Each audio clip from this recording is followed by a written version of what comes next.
सोचा स्वामी तो धोखे से निकले जाते हैं, वह चरण कमल इस दासी को इस समय खींचते जाते हैं। तो मैया यमुना ने अपना जल ऊपर,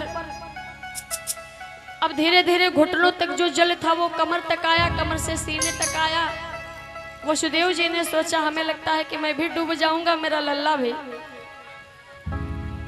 हे मैया थम जाओ, थोड़ा रुक जाओ, ये जल ऊपर क्यों आ रहा है। भगवान कन्हैया लीला समझ गए, माया समझ गए। भगवान श्याम सुंदर की प्रथम लीला यहीं से प्रारंभ होती है। कथा प्रेमी लोग ध्यान से कथा सुनेंगे, माताएं बहनें बात नहीं करेंगी। हाँ, होठों से होठ को चिपका के रखो, हिलना नहीं चाहिए। अंदर कुछ बोलो लेकिन धीरे धीरे बोल, कोई सुन ना ले। नो, भगवान की प्रथम लीला यहीं से स्टार्ट होती है। भगवान कन्हैया ने अपना नन्हा सा पैर उस टोकरी के बाहर से निकाल के ऐसे ही लटकाया। जैसे ही जल में स्पर्श हुआ, माता यमुना ने प्रणाम किया। प्रेम से बोलो कृष्ण कन्हैया लाल की। मैया यमुना ने भगवान के नन्हे से चरण का स्पर्श किया, आशीर्वाद लिया और अपने जल को नीचे, सारा जल नीचे बैठ गया। इधर भगवान कृष्ण को लेकर के गए और रात ही रात जो उसी क्षण की उपजी बालिका मैया यशोदा के पास माया रूपी जो कन्या थी उसको उठा करके अपनी टोकरी में रख लिया और नन्हे से भगवान श्याम सुंदर कृष्ण को वहीं पे लिटा दिया। अब इधर वो बेटी लेकर के चले आए। सुबह हुई।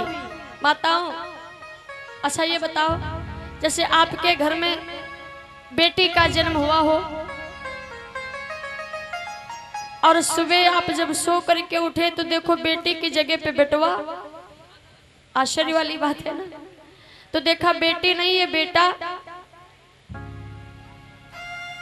अब वसुदेव जी से बताया, बोले देखो ये बात किसी से बताना नहीं, गुप्त रखना कि मेरे यहाँ तो बेटा हुआ है। अब बेटे की खुशी कितनी धूमधाम से मनाई गई, इतना सुंदर उत्सव मनाया गया। सभी लोग, मेरी माताएं बोलेंगी मेरे साथ में बधाई। खर्च करके कंस वहां पर आया और देखता क्या है कि जितने ताले बड़े बड़े लगाए गए थे वो सब खुले पड़े। हथकड़ियां बेड़ियां जो बंद थी, जो पहरेदार जग रहे थे, जितने गेट कीपर सब खर्राटा ले रहे। हाँ। तो आखिर देखा वसुदेव जी के पास में जो कन्या है उस कन्या को छीन लिया और कंस ने विचार किया यही मेरा काल है, यही देवकी का 8वां लाल है। तो उस कन्या को वहीं पर ले गया जहां 6 पुत्रों का वध किया था। जैसे ही कन्या को पटकना चाहा, अचानक हाथों से वो कन्या छूट गई और जाकर के आकाश मार्ग में गर्जना करने लगती है।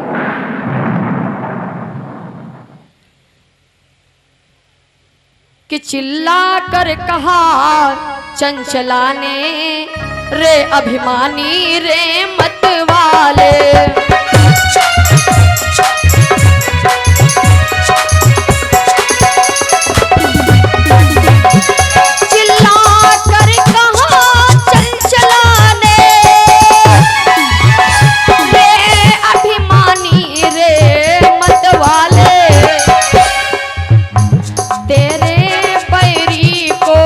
पाल रहे यादव बंसी गोकुल वाले।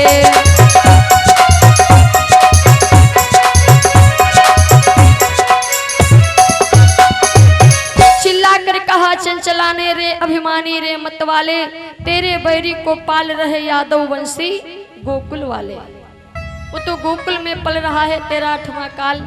और यही कह करके वो माया रूपी जो चपला थी, वो कन्या थी, कंस के हाथों से छूट करके जा करके बिजली की भांति कड़क करके अंतर ध्यान हो गई। मेरे कथा प्रेमियों, आज भी जो आकाश मार्ग में बिजली चमकती है, ये वही माया रूपी कन्या है जो कंस के हाथ से छूट गई थी। आज भी गर्जना करती, कहते लोग बिजली चमक रही ना, तो ये वही बिजली चमकती है।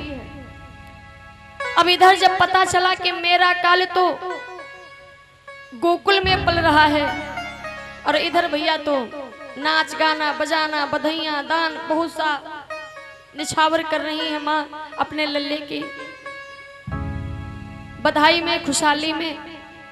धीरे धीरे कहने लगे देखो लगे हाथों नामकरण भी कर दिया जाए, है नहीं, नाम भी रख दिया जाए लल्ले का। तो कुछ दिन तक होता रहा इसी भांति आनंद, और नामकरण के वास्ते बुलाए गए द्विज वृंद। अब जितने भी आचार्य विद्वान नामकरण के लिए बुलाए गए हैं, अब जैसे देखा भगवान कन्हैया को मेरी माताओं, तो सोच रहे हैं कि इतने नाम हैं,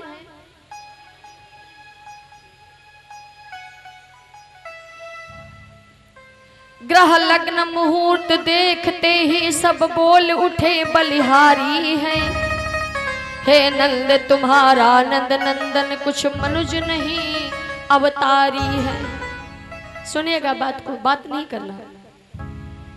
अगणित गुण नाम अनेक वर्ण अद्भुत अपार प्रभुताई है, और भूतल का भार मिटाने को यह ब्रह्म मूर्ति प्रगटाई है। एक ब्राह्मण कहने लगा सुनो नंद जी, शिशुपाल तथा भट्ट दंत वक्र रावण और कुंभकर्ण जानो, यह कंस आदि दानव समाज उन दोनों के साथी मानो। बोले द्वापर में उधे तारने को वे दया सिंधु अवतारे हैं, श्री यादवेंद्र हैं रामचंद्र बलदाऊ लखन दुलारे हैं। ये वही त्रेता के राम लक्ष्मण जो द्वापर में कृष्ण बलराम के रूप में इनका अवतार हुआ है। कोई कहता है देखो ये तुम्हारा लल्ला जो है ना ये बहुत बड़ा चोर होगा। बाप रे बाप, तुम्हारी भैया आपसे कोई कहे कि आपका बेटा चोर होगा, जब बड़ा होगा तो आपको तो चिंता हो जाएगी। बाप रे बाप, हम तो सोच रहे थे कि बहुत बड़ा बाबू बने, अफसर बने, आप कह रहे हो चोर बने।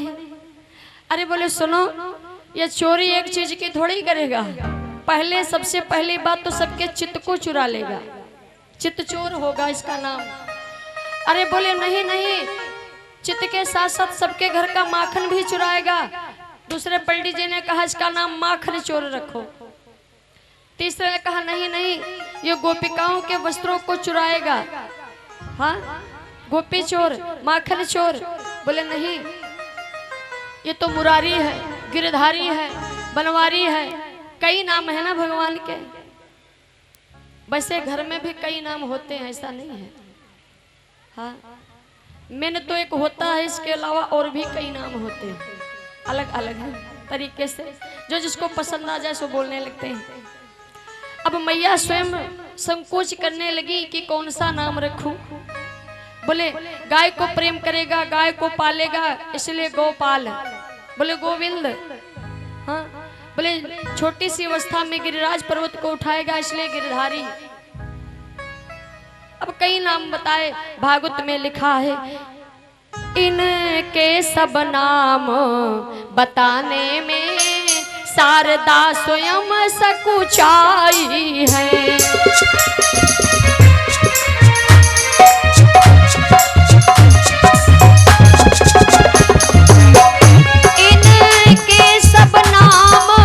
बताने में शारदा स्वयं सकुचाई है, पर सबसे सीधा सरल नाम भैया, पर सबसे सीधा सहज नाम मनमोहन कृष्ण कन्हई है।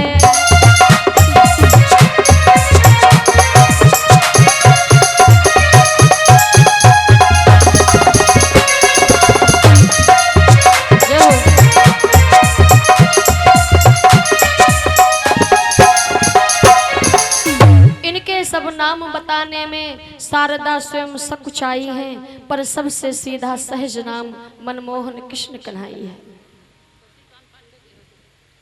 जय हो आपके शशिकांत पांडे जी, आपके कर कमलों द्वारा ये 1100 मुद्राओं का भगवान के श्री चरणों में सादर प्रदत्त हुए हैं।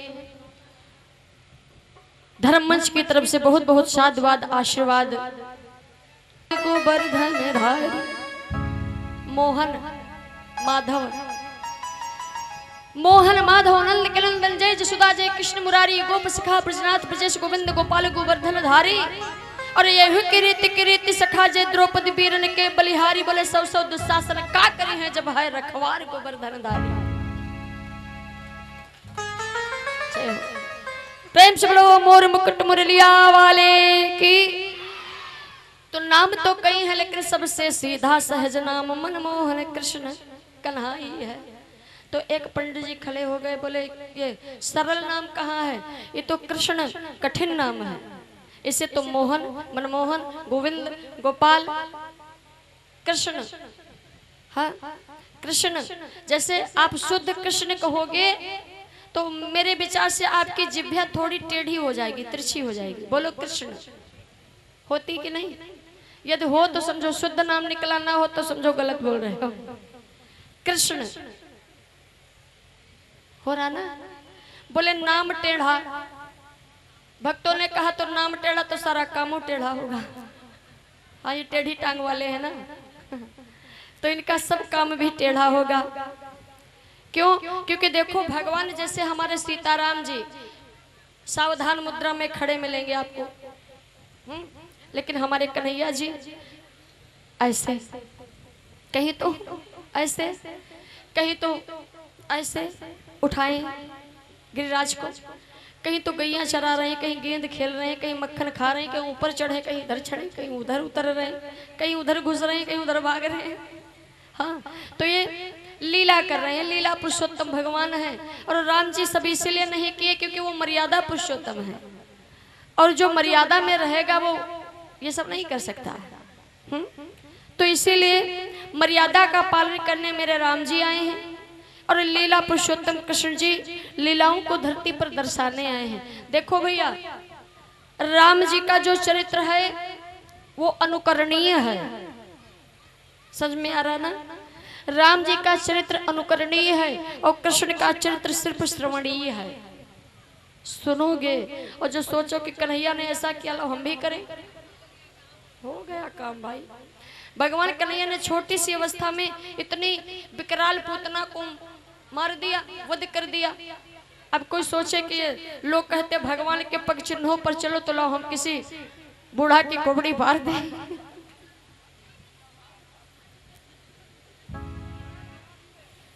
बंदर हो गए, छोटोगे नहीं। भगवान कन्हैया ने तो गोपिकाओं के वस्त्र उठा करके छिप के बैठ गए, और आप सोचो कि थोड़ा हम भी ऐसा करें। अरे राम राम, हाँ बचा नहीं सकता कोई। और आप सोचे भगवान तो खूब घर घर दूध दही मक्खन चुराए, और कोई माता जी बढ़िया गाय लगाए के भैंस लगाए के रखी हो, चुरा से खाली बाल्टी उठा के भागो, मारेगा खोपड़ी फूट जाएगी। हाँ। तो कहने का भाव ये है श्रवणीय और राम कथा अनुकरणीय। श्रीमद् भगवत गीता यदि योग शास्त्र है तो श्री रामचरितमानस प्रयोग शास्त्र है। जितना भी हमारे जीवन में है वो सब राम चरित्र मानस, मानस चरित्र राम। पहले कृष्ण कथा सुनोगे तो मर्यादा बाद में आएगी, याद रखना। तो मर्यादा यदि जीवन में लानी है, क्योंकि भगवान की कैसी मर्यादा है, बोले जे सपने हो पर नारी न हेरी, यह है राम जी की मर्यादा है नहीं? क्यों? क्योंकि भगवान श्री राम जी ने सुपर्णखा से यही कहा था। क्या कहा था? कि हम कुंवारे नहीं विवाहित हैं, और तुम आई हो शादी कर ले हमसे, तुम सम पुरुष नमो सम नारी। बोले बात तो सही है लेकिन इधर टाका भिड़ने वाला है नहीं। हम कुंवारे नहीं विवाहित हैं और एक नारी व्रत रखते हैं, अपनी को छोड़ सभी को हम माता और बहन समझते हैं। यदि ऐसा भाव भक्त में होगा तो संसार की प्रत्येक पत्नी अपने पति को राम मानेगी। और भैया भाव एक तरफ घर वाले एक तरफ बाहर वाले, तो भाई बात सही है, सही कहने में क्या जाता है। तो ऐसा भाव होना चाहिए, क्योंकि देखो एक ही धर्म एक व्रत नेमा, काय वचन मन पति पद प्रेमा। तो ये प्रेम तभी करेंगे जब हम प्रेम वाला कर्म करेंगे, क्योंकि कलयुग कलयुग है लेकिन है करयुग, ये कर्म प्रधान है। हाँ, इस युग में कर्म ही प्रधान है। जैसे यहाँ का प्रधान ग्राम सभा का प्रधान, वैसे वहाँ का भी एक प्रधान है जिसका नाम है कर्म। प्रेम से बोलो भक्त वत्सल भगवान की। तो भगवान कहने लगे देखो ये मेरी मर्यादा है, जे सपने पर नारी नहेरी। आइए बड़ा सुंदर उदाहरण है राम जी का। मेरे कथा प्रेमी भक्त जो सुन रहे हैं वो ध्यान दे करके सुनिएगा। जिस समय शूर्पणखा ने कहा पहली बात तो तुम्हारे जैसा कोई सुंदर पुरुष नहीं है। अरे भगवान तो भगवान है ही, क्या कहना उनकी सुंदरता के बारे में। देखो मेरी जैसी कोई सुंदर स्त्री नहीं, कोई नारी नहीं है। हाँ, और ये संयोग की बात ही है भैया। प्रभु श्री राम जी ने कहा देखो, अबे दूसरी बार शूर्पणखा कहती है ताते अब लग रहे हो कुंवारी, मनुमाना कछु तुम ही निहारी। अच्छा भैया, आप जितने लोग बैठे हो, अच्छे अच्छे श्रोता बैठे हैं पंडाल में, ये बताओ पहले कुंवारी होती है कि नारी? कुंवारी हमारे भारत देश में, अपने देश की बात है, बाकी मुझे नहीं पता कहाँ क्या होता है। अपने भारत देश में पहले कुंवारी, बाद में नारी, और जब बच्चे हो गए महतारी, है नहीं? जग में जन्मत है जब नारी, तो नारी नहीं वह रहे कुंवारी। और जब धारे जब सिंदूर कुंवारी, तब जग में कहलावे नारी। तो पहले कुंवारी, विवाह हुआ, सिंदूर लग गया मांग में, तब हो गई, कहते कौन है? उनकी नारी है, उनकी पत्नी है। और जब बच्चे हो गए, संतान हो गई, तब कहते ये उनकी महतारी है, माने माँ है उनकी। तो ये तीन स्थितियां, तीन गतियां। अच्छा ये बताओ, आप कथा सुनने वाले प्रेमी लोग ध्यान देंगे, शूर्पणखा ने अपने आप को पहले कहा है तुम सम पुरुष नमो सम नारी, और बाद में क्या कहती है? ताते अब लग रहे हूं कुंवारी।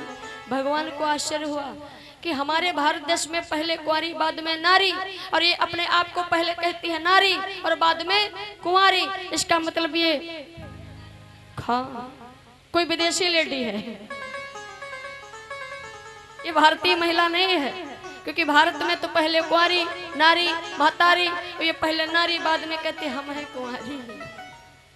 भगवान ने कहा ठीक ठीक ठीक, सब जो कहो सब ठीक है, लेकिन देवी जी हम कुंवारे नहीं हैं, एक नारी पट रखते हैं, हम कुंवारे नहीं, विवाहित हैं। अच्छा सुनो, इधर तो दाल नहीं गलेगी, थोड़ा उस साइड में चली जाओ। किधर इशारा किया? लक्ष्मण जी की तरफ। अब यही बात शूर्पणखा ने लक्ष्मण जी से कही।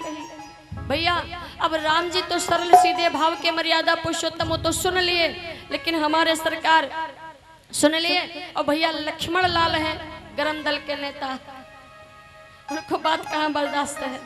हाँ, वो तो क्रोध आया, और क्रोध में आकर के फौरन राम जी ने इशारा किया, आहई कुमार मोर लघु भ्राता। अच्छा हम लोग ये सोचे क्या लक्ष्मण जी कुंवारे थे? नहीं थे भाई, उनकी पत्नी इंतजार कर रही है अयोध्या में, उर्मिला है नहीं? उर्मिला जी एक एक दिन गिन रही, कल आएंगे परसों आएंगे, अभी तो 14 साल है। लेकिन राम जी ने कहा आहई कुमार मोर लघु भ्राता। आहई सर्प होता है, आहई माने सर्प। लक्ष्मण जी है शेषावतारी। हाँ, शेषावतारी लक्ष्मण है, और उधर अहिनी शूर्पणखा वो भी सर्पिणी है पूर्व जन्म की। तो कहने का भाव यह है कि जैसी आप हो वैसे वो है, तो हो सकता हो बात बन जाए। तो ये भाव है राम जी का। मनु कुंवारे का भाव ये नहीं है कि शादी नहीं हुई है। तो बोले तुम लोग बराबर हो दोनों लोग, तो इसीलिए उधर जाओ। अब लक्ष्मण जी को क्रोध आया, और क्रोध में आकर के फौरन नाक कान का ऑपरेशन कर दिया। हाँ? अब जिस समय रावण की बहन शूर्पणखा खून बहाते हुए पहुंची अपने भैया के पास, और किसी का भाई ये देखे कि बहन नाक कटा के आई है, भाई आश्चर्य वाली बात, क्रोध में लाल हो गया, सुपड़खा से पूछा क्या हुआ, ये किसने किया? सुपड़खा भी प्रण किए बैठी है कि जैसे भगवान ने प्रण किया है कि मैं इनका विनाश करूंगा, वैसे सुपड़खा ने भी प्रण किया है कि मैं पूरे परिवार का विनाश कर दूंगी। हाँ, इसीलिए वो ये सब कर रही है, नाटक। और भैया कुछ लोग नाटक बहुत अच्छा करते हैं, है नहीं? वाह, जय हो आपकी। जैसे कभी कभी अक्सर किसी के घर में बहुत ज्यादा मेहमान आते हैं, है नहीं भैया? बहुत ज्यादा मेहमान आते कभी कभी किसी के घर, तो पड़ोसन कहती है भाई तुम्हारे घर तो बहुत ही ज्यादा मेहमान आते हैं, मैं किसी से मतलब नहीं रखती। तो एक बार एक घर ऐसा था कि बहुत ज्यादा मेहमान आए, तो श्रीमती जी बहुत परेशान हो गई, बहुत परेशान हो गई। जीजा जी की विदाई तो फूफा जी आए हैं, फूफा गए तो मामा आए और 4 अपने मित्र साथ में लाए। देवी जी बहुत परेशान। अब एक दिन थोड़ी मुक्ति मिली थी कि हे भगवान आज सुबह से शाम हो गई, कोई नहीं आया, कम से कम छुट्टी मिली। बड़ा काम बढ़ जाता है।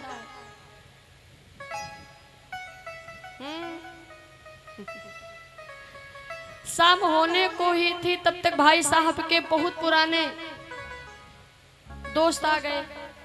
अरे भैया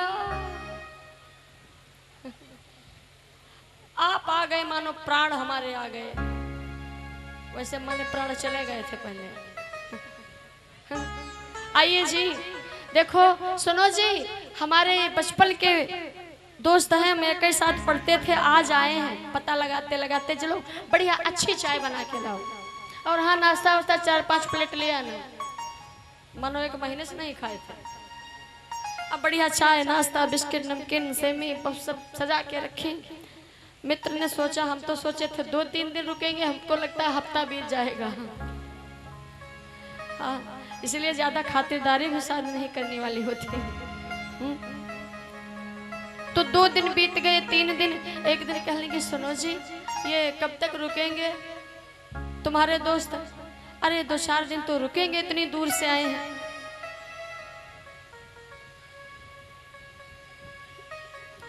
अच्छा कल पूछ के देखो भला जाएंगे कि नहीं।